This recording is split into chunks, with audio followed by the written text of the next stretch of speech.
Good morning. Welcome to our daily devotion. It is Saturday, July 17th. I was just want to share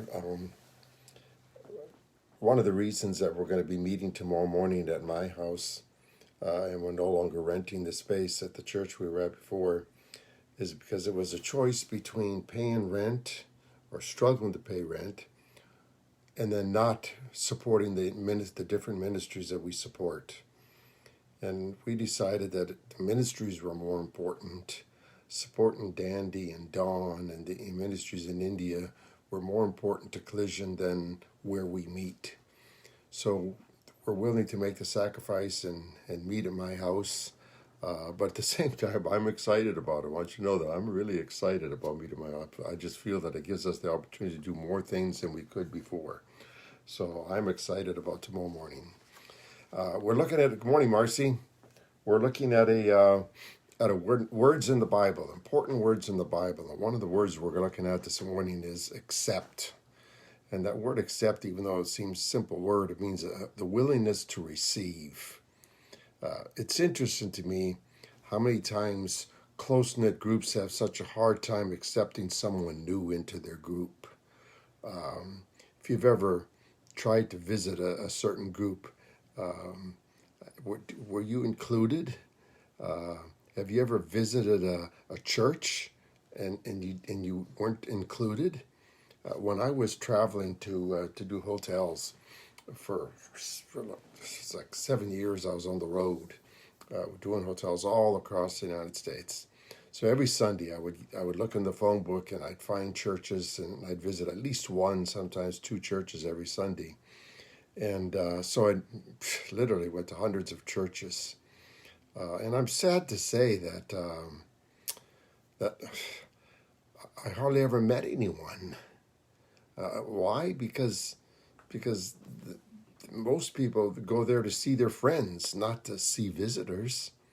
Several times I would, because I'm an outgoing person, so several times I would walk up to a certain group afterwards and they just kind of look at me like, can we help you?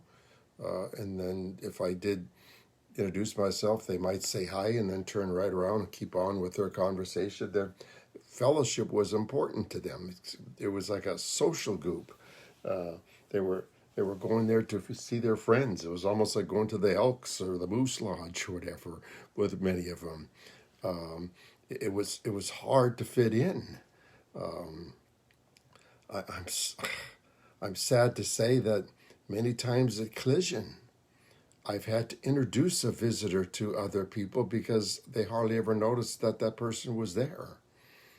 They were too busy talking to their friends. And even when I introduced that person, they'd say hi.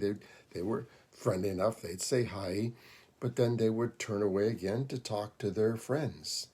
It was, now I realize that some people have the gift of hospitality. It's a spiritual gift where different things happen. Like I have the gift of hospitality. So when I'm at church, I notice when a visitor's there. I notice right away when a visitor's there. And then I try to introduce that visitor to somebody. But unfortunately, many times I introduce them to somebody, they're cordial enough to say hi, but they don't accept them. They don't accept them into their little huddle. Last Sunday at the branch, I shared with you before about this homeless woman that came. Morning, Grace. This homeless woman that came, and she was we didn't even realize she was homeless. She was dressed nice. She was an attractive woman. But I recognized right away that she was new, so I was the first one again to go to talk to her. And then bring her to other people now Dawn did a great job. She reached out and gave her information that she could use to live on the streets. But it wasn't like she was overly accepted. So I realize it's hard for some people to do that. It's uncomfortable for some people to include, to accept a complete stranger.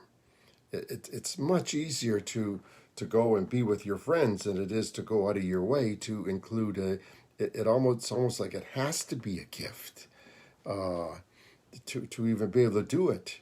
I want to read here in Romans 15:7. And this is what God is saying here, because I'm not going to read all the way through it, but it was about how God had opened the door to the Gentiles. And he says, accept one another then, just as Christ accepted you in order to bring praise to God. He's telling the Jews, accept the Gentiles now. Accept them the same way that Christ accepted you, that God accepted you. It wasn't like the Jews were great people. It was just because God said, I'm going to make you my people. I'm going to be your God, and you are going to be my people. God picked the Israelites out of all the nations in the earth. And so now here he's saying, now you accept others. Accept the Gentiles, the non-Jews. You accept them the same way that God accepted you. And that's what I want to say here is, in your church, wherever you go, accept visitors there the same way that you were accepted the first time you went there. Hopefully, you were accepted. But imagine this. Imagine a church where the regular attenders are on the lookout for visitors. Morning, Grace. Where they're on the lookout for visitors. They actually go to church to see if there's new people there, and then they like we used to call them attack lambs. Attack them like a lamb, like the gentleness of a lamb. I'll guarantee you that visitor would return. If a visitor doesn't return, it's usually for 3 reasons. I know when I visited all those churches, so these were the 3 reasons. I didn't like the message. They don't return if the message isn't good. They didn't like the worship. They won't return if the worship isn't good. And they didn't like the people. They're not going to return if they're not comfortable with the people there. And I believe that's the number one reason. I believe that there were, when I visited, there was only 2 churches that I went back to, and those 2 churches were friendly and accepting. Now I went to some churches where they'd have greeters at the door, and they would greet you. Now, if it was a big church, they didn't even realize whether you were a visitor or not. But if it was a smaller church, they would recognize you and they would greet you and say hi because that was their job. But it isn't like I would be a visitor coming there and they would say hi, and then they would take me off and say, wait, I want to introduce you to somebody over here. It was just like it was their job to say hi. So I think the main reason that people don't return is because they don't feel comfortable there. Now that's sad to me. That's sad to me that someone would not return to a church because they didn't feel like they were accepted. I think churches are the one place, should be, that one place where a visitor can go and be overwhelmed with acceptance. We say all the time at Collision, wonder why Collision isn't growing. Well, maybe it's because of those 3 things. Maybe it's because my teaching isn't that good. Maybe it's because the worship isn't that good. Or maybe it's because the people are not that friendly. Grace, I don't know. I can't speak for you. I can't speak for you when you first came to Collision. Marcy, I can't speak for you when you first came to Collision. How friendly were we? How accepting were we? Because that is just so important. It's kind of like when you have a new family member, when you have a daughter that starts dating a boy, or a son that starts dating this girl. Now, can you imagine how scared they are coming to meet you for the first time? How friendly are you towards them when they do come to your house? Do you go out of your way to make them feel welcome, or do you just kind of say hi? It's the same thing in a church. It's the same thing in a church. How welcome are you? How accepting are you? Remember that definition I gave you at the beginning? Accept means a willingness to receive. A willingness to receive that new person, that visitor. We should be excited. We should be overwhelmed when a visitor comes to your church. You should go. You as a saved person should go out of your way to make certain that few people, to overwhelm them with acceptance, hoping that they will return. I say this all the time.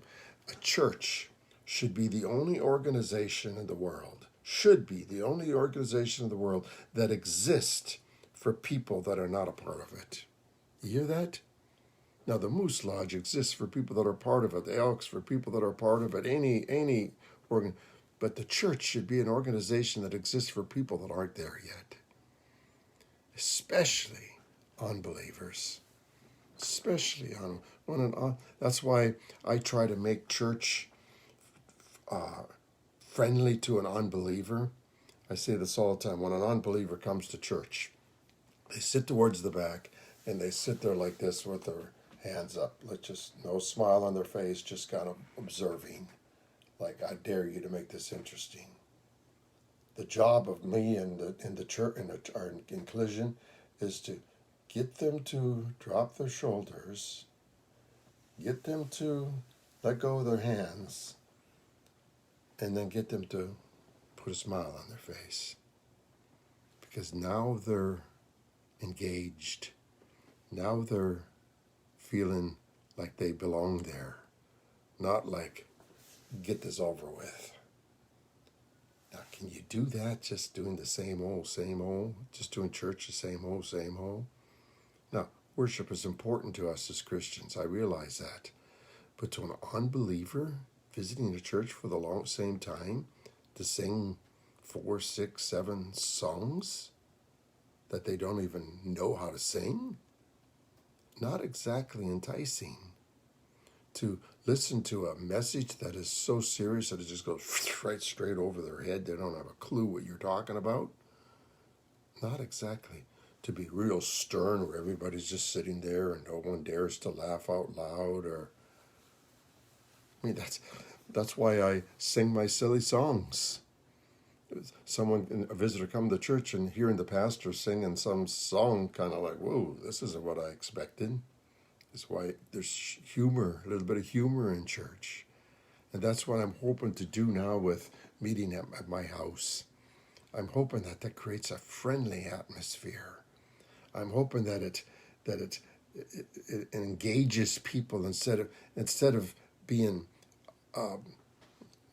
where you're just very passive, to where you're just, because that's not, especially for guys, just sitting in a church and just observing is not exactly enticing. Guys especially like to get their hands into things. So maybe what we're going to be doing now, where we're more interaction, more sharing, will draw them in more. But it's going to be up to the people to be accepting, to go out of their way to accept any new person that's there. Amen. It's morning, Sandy. Morning, Robert. Morning, Sharon. Thank you for watching. Thank you for continuing to watch, continuing your loyalty to this. I appreciate it. I'm going to be sharing. I'm going to be teaching and sharing the word for the rest of my life. So I appreciate those of you that have stayed committed. God bless you all. Have a great day. For those of you that are part of Collision, I hope to see you tomorrow morning at 10 o'clock at my house. The rest of you, I hope that you are going to visit. You're going to be at your church, supporting your church. And if there's a visitor there, go out of your way. Go out of your way to accept that person. Introduce them to people. Make them feel like they're part of that church the first time they come. God bless you all. Have a great day. I see many of you tomorrow morning at 10. Bye.